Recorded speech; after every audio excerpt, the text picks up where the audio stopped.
మహిషాసుర మర్దినిగా భక్తులకు దర్శనమిచ్చిన Vaishnavidevi Chowdepalli act media news Chittoor జిల్లా చౌడేపల్లి మండలంలోని పుదిపట్ల గ్రామంలో వెలసిన స్వయంభు వైష్ణవిదేవి ఆలయంలో దసరా నవరాత్రులలో 10వ రోజున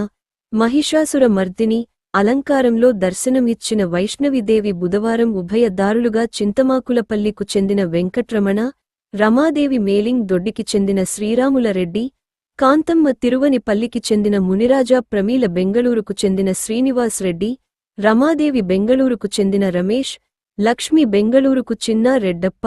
రెడ్డి రతీదేవి ఆలయ ధర్మకర్త వినోద్ రెడ్డి భక్తులకు తీర్థ ప్రసాదాలు అందజేశారు.